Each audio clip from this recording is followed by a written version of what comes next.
Today we visit a beautiful Victorian-inspired garden that's brimming with the history of the South. You won't want to miss it, so stay tuned as we garden smart in Atlanta. Since 1945, Pennington has been a part of American tradition. Fall is a great time to plant cool season grass seed. Pennington grass seed. Pennington, the grass seed people.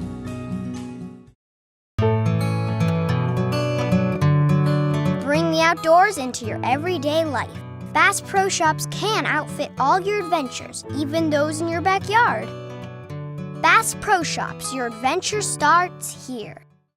Eric Johnson joins Alki Tours as they sail right into the pages of a gardening storybook in Holland and Belgium. Information available at alkitours.com. Alki Tours, a proud sponsor of GardenSMART.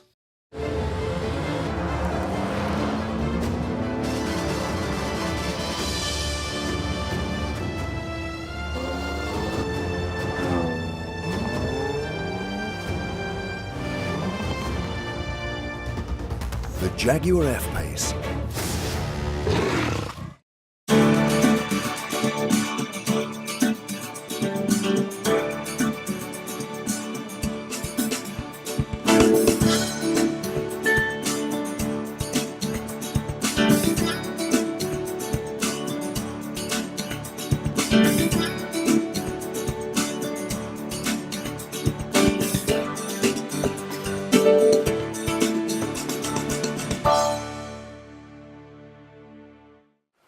Less than a mile from the heart of downtown Atlanta is a hidden garden treasure.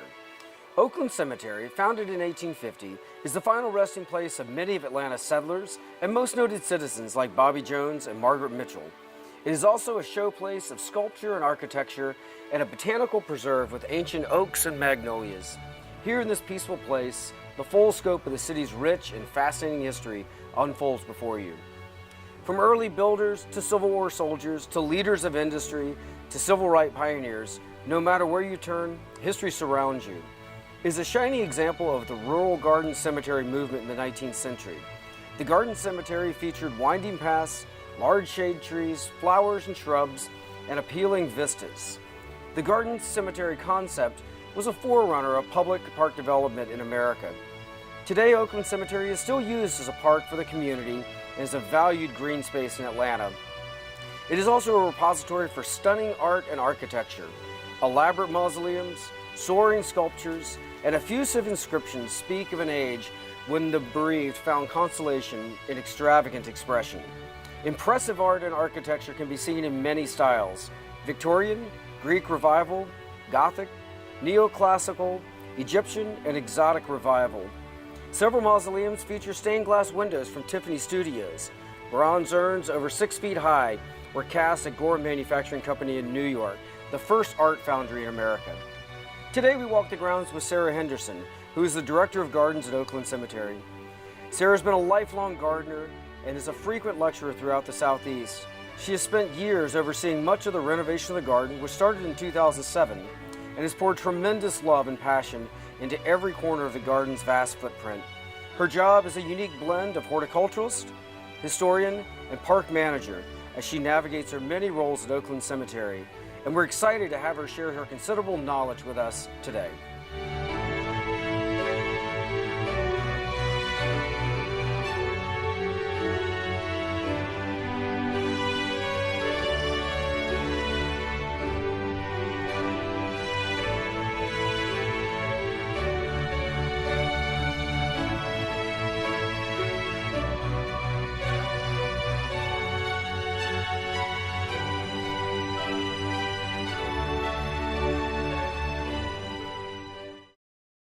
Sarah, welcome to the show. Thanks so much for joining us. Well, thank you for having me.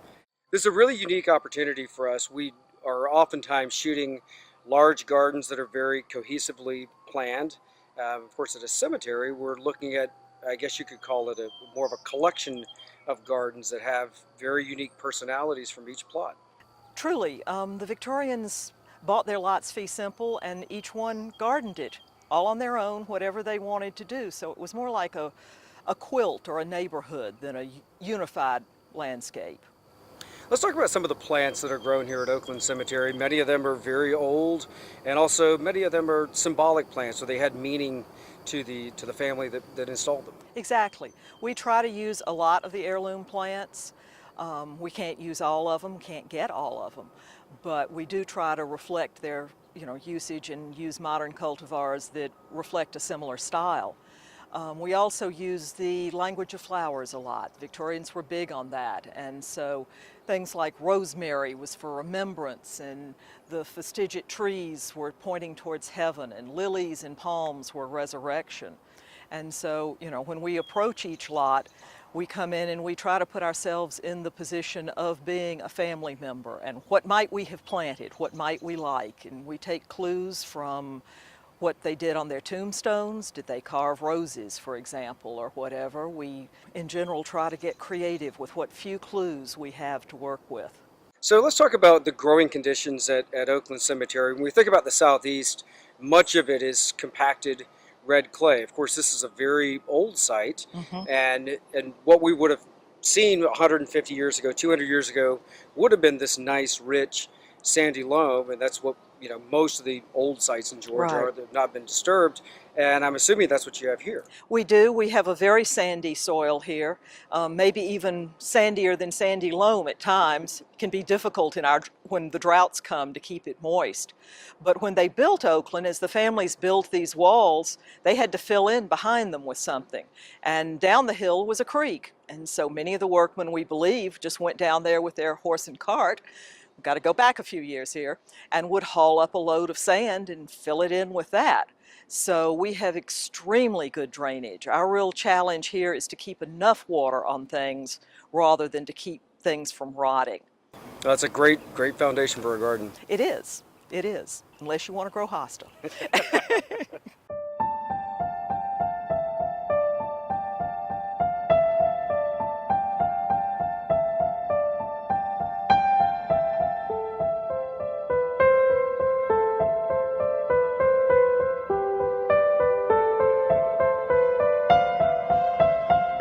Oakland Cemetery is a place that's changed a lot over the years, and one of the stories I think is very important to this place has been the restoration effort that's occurred over the last 20 or 30 years to bring it back to what it is now.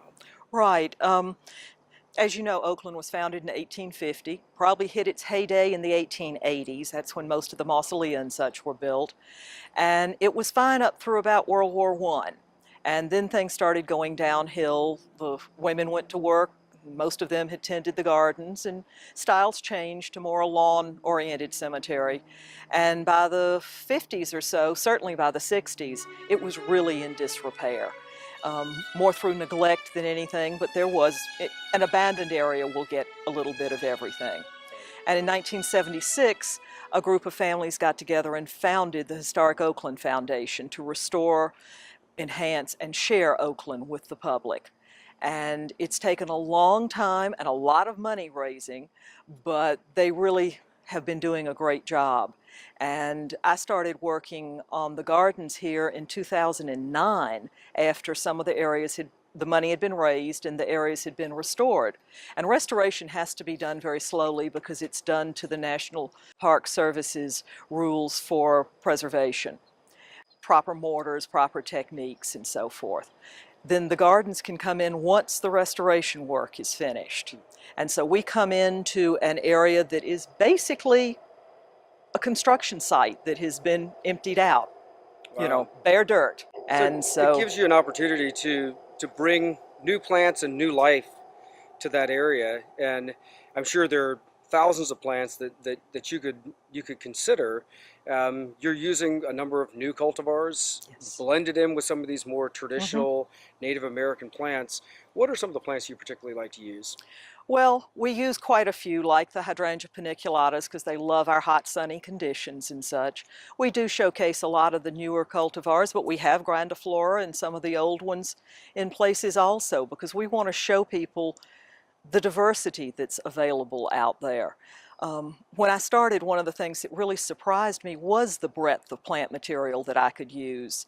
I started looking up in Liberty Hyde Bailey's 1901 Cyclopedia of American Horticulture and discovered it was over 4,000 pages of plants that were in commerce at the turn of the century. So if they're happy here, there's a great diversity of plants we can use. We use a lot of Rose of Sharon or Althea. It works really well for us and would have been used here a great deal.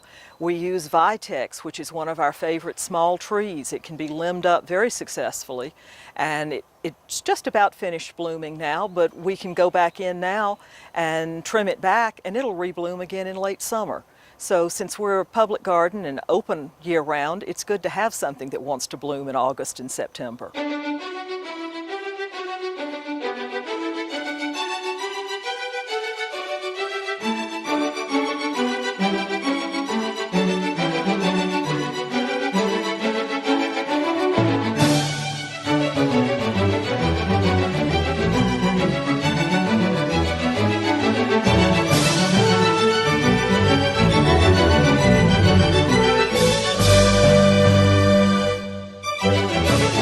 One thing I find really fascinating about Oakland Cemetery are all these different little vistas and views, and while there is a cohesiveness, I think, to the entire property, you know, we get these really neat little vignettes. Right here, we're standing in front of a very tropical garden, and we may not think of that as being consistent with the Victorian era, but of course, they love plants. They loved plants and they loved gaudy plants.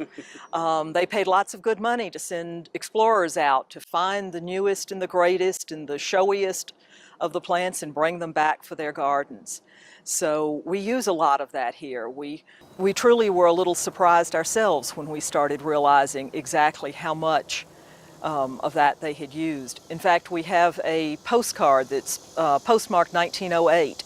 And so it was probably a photograph from about the turn of the century showing bananas and other tropicals on one of the lots. That's what the family had chosen to plant on their lot. Now, we're not gardening in that area yet, so while we've identified it and it's kind of on the radar, it will be several years before we can get in there and replant that garden. Let's talk about some of the plants that are part of this collection. It's also a very, very nice garden in its own right. Well, thank you. This is one that we change out a lot each year, but we also try to get it established with a lot of perennials that we don't have to change out because that saves a lot in maintenance. We've got tibachinas, which we love. They were in full bloom about a week ago, but they're still lovely and the butterflies adore them. Of course, the bananas, the red-leafed ones, we love the texture in those. Then we get into things like the salvia, Wendy's Wish, just because it's a good color play and it's going to bring in the hummingbirds and such. So, you know, a little bit of this and a little bit of that, but it's all about texture. The blooms aren't always here, but the texture in the foliage is. Sarah, what are some of the resources that you draw inspiration from in your quest to mirror what was going on in the Victorian era in gardening? Well, obviously, as I mentioned, Liberty Hyde Bailey is a good place to start. It's the broad brush approach, and we try to narrow down into the southeast as best we can. One of my favorite resources is the catalogs from Fruitland's Nursery. What are some of the examples of some of the plants that would have been grown at Fruitland's Nursery that now are on site? Well, there are really quite a few, primarily camellias and roses. Really some unusual things we wouldn't expect, and lots that we would. The crinum lilies, of course, they sold. They sold the altheas and the Rose of Sharon, whichever you prefer. But a lot of evergreens, they were the ones who introduced privet, better or worse. But one plant that I particularly find interesting that they introduced is the hardy orange, Pansaris trifoliata. It'll grow in full sun, and in full sun you get the blooms in the spring, then you've got the interesting green thorns and such, and then you get the fruit in the fall, which is always a showstopper. But even in the shade, it'll grow and bloom and produce a few fruit. I also noticed on the property you have a greenhouse, and I'm sure that that's been part of the story of Oakland Cemetery. Is it one that you still use? That one is not a historic greenhouse, but yes, we do still use it. Actually, Oakland had the first greenhouse in the city of Atlanta in 1872. And it was built because the lady needed a place to overwinter their tender plants. And in 1873, they had to build another one because the first one was full and the ladies needed more space. So horticulture was booming even then. Today we use it for propagation and things like that. Actually, I should say ours is on the footprint of an 1899 greenhouse. So as you can see, they got bigger and bigger and bigger. But we still use the greenhouse that's down there now to overwinter our tender plants, bananas, things like that. And we also overwinter some of the pot plants and things like that. Interesting enough, you'll see some pots out here of cactus and things like that. The Victorians believed that they were tender, and so those would have been brought in, although we've knocked out the bottom so that the roots can go into the ground and they're actually permanent plantings. The one I can't bring myself to recreate, though, is the fact that they considered liriope to be a very valuable tender tropical plant, and they brought it into the greenhouse every winter. So, you know, the greenhouse has been a great asset for us. Well, that's one thing that we notice as we walk through the garden is that year-round, this garden is very interesting, and that's because of all the different forms and textures, and even if nothing's in bloom, just the design of the garden is so that visitors, you know, or the families are going to have these beautiful views regardless of what time of year it is. Exactly, and one of our goals, like any other public garden, is to be beautiful 365 days of the year. That's not always easy to do, but you try. But one thing that we have to think about that kind of drives part of what we do is that we are a cemetery, and we do still have burials here, although not very often. And when they come, these are people who are in distress. A garden can be a very soothing, calming thing, and we want it to be that when they come to visit. Absolutely. It's a different type of horticulture. It's a different type of garden. It really is, but it's one that we've come to love.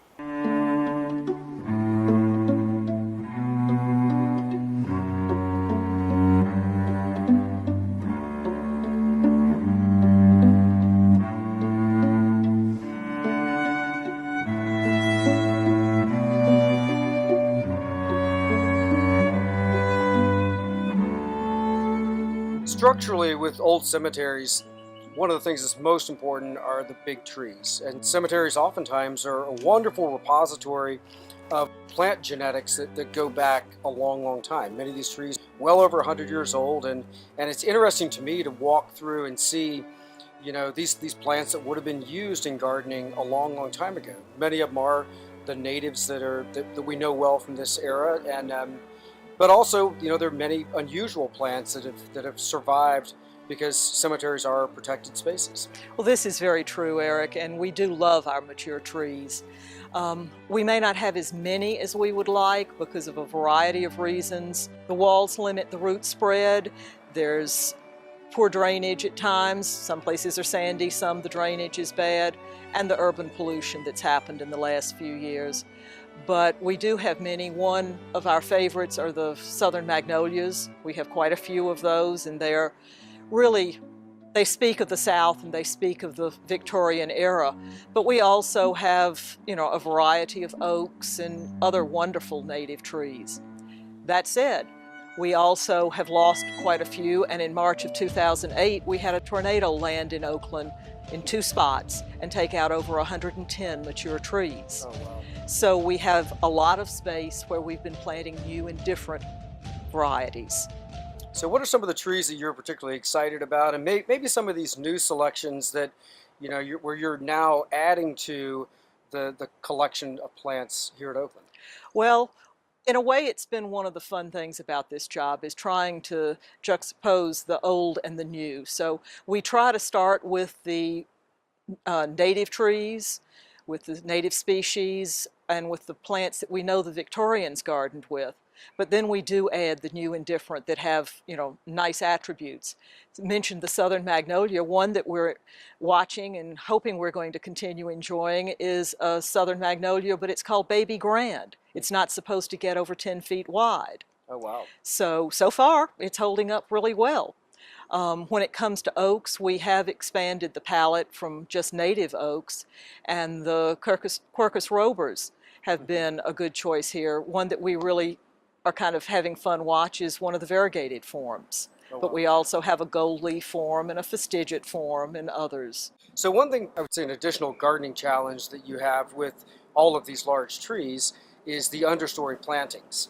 And especially on this site where, you know, you've got these raised garden walls, the roots have got to be utilizing most of the air and soil space, but you still have these really nice, lush underplantings that are doing quite well for, especially for non-irrigated sites. Well, that's been one of our challenges because it really doesn't look good to have just bare dirt with this huge tree there. And when my first house had a large magnolia in the front yard, and that was the bane of my existence. So it's one of the things we've worked hard on here, and we have found an assortment of perennials that will make a very nice green carpet under it, and for the most part it's evergreen. Cast iron plant, of course, is an old favorite and a good reliable. We use epimediums, we use rhodias, we use some of the sedges, but the one that was most successful and something of a surprise to us is Iris japonica, the old eco-Easter that everybody had maybe, 15 years ago? Right.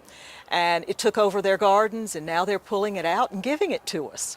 And so we tried it under the magnolias, and we discovered that it would live there and it blooms there. So we get spring bloom on top of an evergreen ground cover. Sarah, thank you so much for spending the day with us. We've learned so much, and like I said, this is a beautiful and unusual site, but you know, we've seen it through the lens of a gardener. It's been very special. Well, thank you so much for coming.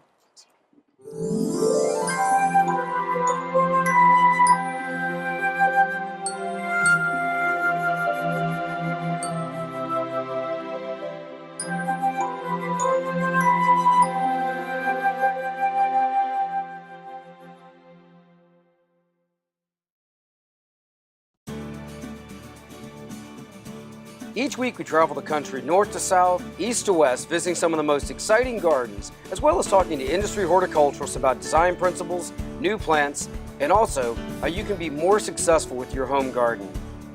Next year we'll be visiting some very special gardens. Visit our website at GardenSMART.com to find out how you can join us as we garden smart in Europe. Since 1945, Pennington has been a part of American tradition. Fall is a great time to plant cool season grass seed. Pennington grass seed. Pennington, the grass seed people.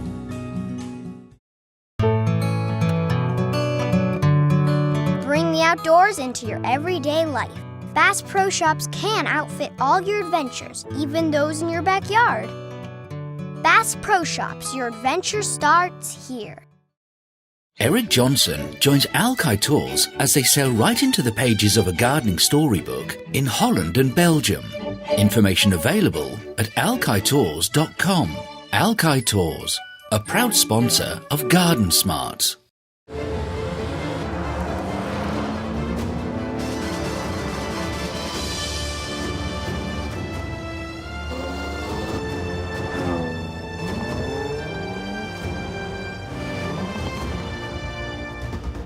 The Jaguar F-Pace.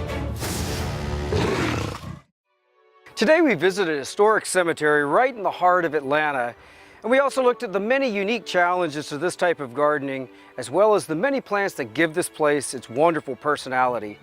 If you have questions about anything you've seen today, visit us on the web at GardenSMART.com. You can also follow us on Instagram and Facebook. And remember, even if you're a master gardener, there's always more to learn. So join us next week for more great gardening tips and ideas as we garden smart.